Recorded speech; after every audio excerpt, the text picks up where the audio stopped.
अधर्मियों से भी आपको सावधान रहना है। ठीक है।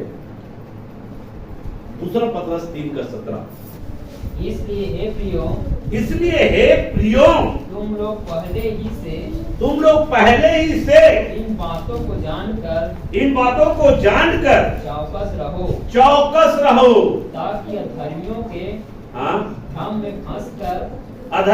के भ्रम में फंसकर अपनी स्थिरता को कहीं हाथ से खो ना दो। यहाँ पर अधर्मियों से सावधान रहने के विषय में बोला गया है मेरे प्रियो। अधर्मी जो अनुचित चाल चलता है, अधर्मी जो पापमय जीवन जीता है, अधर्मी जो परमेश्वर का विरोध करता है, अधर्मी जो परमेश्वर के खिलाफ में है, ऐसे लोगों से आपको सावधान रहना है मेरे प्रियो। कहीं आप परमेश्वर के वचन के बेसाइड ना हो जाए, आप स्थिरता को खो ना दे। इसलिए अधर्मियों से आपको क्या रहना है? सावधान रहना है मेरे प्रियो। अधर्मी लोग जो है आपके पास में आएंगे और वे कई प्रकार की बातें करेंगे, कई प्रकार के आपको बोलेंगे, और उसकी बातों के दबाव में आकर आप जो है अपनी स्थिरता को खो सकते हैं, अपनी स्थिरता को खो सकते हैं। अधर्मी की बातों को सुनकर आप अपनी स्थिरता को नहीं खोना, उसके भ्रम में ना फंसना। इसलिए यहाँ पर लिखा हुआ है अधर्मियों से भी आपको सावधान रहना है। कई बार मेरे प्रियो आप अपने जीवन में देखे होंगे, आपको समाज के बीच में या आपके परिवार के बीच में किसी प्रकार का आयोजन होता है, उसको बुलाया जाता है, आपको नाना प्रकार की बातें कहेंगे, नाना प्रकार के बोलेंगे, और जो वचन आपने सुना है और उस वचन के अनुसार से कई बार क्या होता है, व्यक्ति जो समझौता करना स्टार्ट कर देता है। उसकी बातों में, अधर्मियों की बातों में फंस जाता है, अधर्मियों की बातों में क्या हो जाता है? फंस जाता है। और जो स्थिर परमेश्वर के वचन में रहना है, उस स्थिरता को होते ही होते हैं। इसलिए जितनी बातों में सावधान रहने के विषय में बोला गया है, अगर इन बातों में अगर सावधान नहीं रहोगे मेरे प्रियो, तो शैतान किस बातों में आपको फंसाएगा और किस बातों में आपको जो है आपको अपना शिकार बनाएगा, आपको पता भी नहीं चलेगा। इसलिए वचन में आपको जड़ पकड़ना है, आपको क्या रहना है? सावधान रहना है। तो मैंने 4 बातें आज बताया, आने वाले सप्ताह में और भी बातों को बताऊंगा।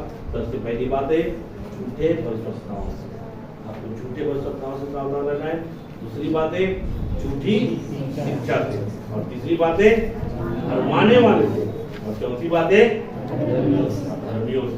तो मेरे प्रियो ये हमेशा याद रखना, झूठे भविष्यवक्ताओं से हमको सावधान रहना है, झूठे भविष्यवक्ताओं से हमको सावधान रहना है, झूठी शिक्षा से भी हमको सावधान रहना है मेरे प्रियो। चाहे वो शिक्षा, जो झूठी शिक्षा है, चाहे कितना बड़े बड़े पास्टर सपोर्ट क्यों ना करें, आप उसको ना देखना, चाहे उनकी संख्या कितना क्यों ना हो, उसको ना देखना। आप केवल परमेश्वर के वचन को देखना, हालेलुया, केवल परमेश्वर के वचन को देखना। अगर आपके जीवन में ऐसा है मेरे प्रियो, इस प्रकार से आपके जीवन में, तो केवल आप परमेश्वर के वचन को देखना। आप लोगों की भीड़ को मत देना, वो पास्टर तो ऐसा करने के लिए बोला है, वो पास्टर तो ऐसा करने के लिए बोला है, वो पास्टर तो ऐसा करने के लिए बोला है। पूरा धमतरी क्षेत्र का सारा पास्टर भी एक हो जाए, फिर भी आप परमेश्वर के वचन में स्थिर रहना करते हो। परमेश्वर के वचन को स्थिरता के साथ अपने जीवन में स्थान देकर आप चलना में रखिए, परमेश्वर आपका भला करेगा। जैसा कि 400 नबी जो है क्या किया, 400 नबी जो है गलत सलाह देने के कारण क्या हुआ, आपकी मृत्यु हो गया मेरे प्रियो। बहुत सारे सैनिक मारे गए मेरे प्रियो। वहां पे लिखा तो नहीं गया है, लेकिन अगर आकलन लगाएंगे मेरे प्रियो, एक की गलती के कारण बहुत सारे लोग क्या होते हैं, नुकसान उठाते हैं मेरे प्रियो। अगर किसी को अगर आप जो है गलत मार्ग में ले जाए मेरे प्रियो, तो आपके द्वारा बहुत सारे लोग जो क्या हो सकते हैं, नाश हो सकते हैं। इसलिए इस बात को आपको ध्यान रखना है, आपको हमेशा सही मार्ग दिखाना है, सही दिशा देना है। चाहे कुछ भी हो जाए, कष्ट उठाना पड़े, कष्ट उठाएंगे। जब मैंने बोला मिकाया का क्या हुआ? मिकाया सही कारण, सही दिशा देने के कारण, सही बातें बोलने के कारण, जो परमेश्वर बोला है उसी बातों को बोलने के कारण मिकाया को कहाँ डाल दिया? बंदी गृह में। कहाँ डाला गया है? जाकर पढ़ना, बंदी गृह में डाला गया और बोला गया इनको दुख के साथ रोटी देना, है ना? मतलब एक दुख के साथ में रोटी इसको देना, मतलब तकलीफ देकर इसको खाना पीना देना, मतलब उनको बहुत तकलीफ दिया गया है, बहुत दुख दिया गया है। किसको? मिकाया को। इसलिए अगर आप सच्चाई में चलोगे, सच्चाई के मार्ग को पकड़ोगे या सही शिक्षा की ओर अपने जीवन को तैयार करोगे तो मेरे प्रियो बहुत सारे कष्टों का, बहुत सारे दुखों का, बहुत सारे तकलीफों का आपको सामना करना पड़ेगा और बहुत सारे लोग आपके विरोध में हो जाएंगे। 400 नबी लोग मीका का विरोध में हो गए, शासक में अहाब मीका का विरोध में हो गए, यहोशापात मीका के विरोध में हो गए, उनके साथ में जितने भी लोग हैं सब मीका के विरोध में हो गए, क्योंकि ये सब लोग कुशलता की बातें कर रहा है, ये तो कुशलता की बातें नहीं कर रहा है, तो आप विरोध में नहीं होगा क्या? होगा।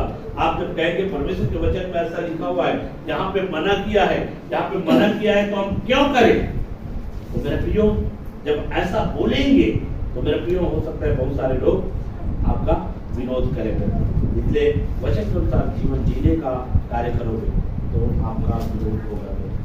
ये बाइबल आपको सिखाता है और भी बहुत सारी बातें हमारे वाले विश्वासियों को सावधान रहना है, इससे जितने भी है आपको सावधान रहना है, सारे बातों का महान परमेश्वर आपको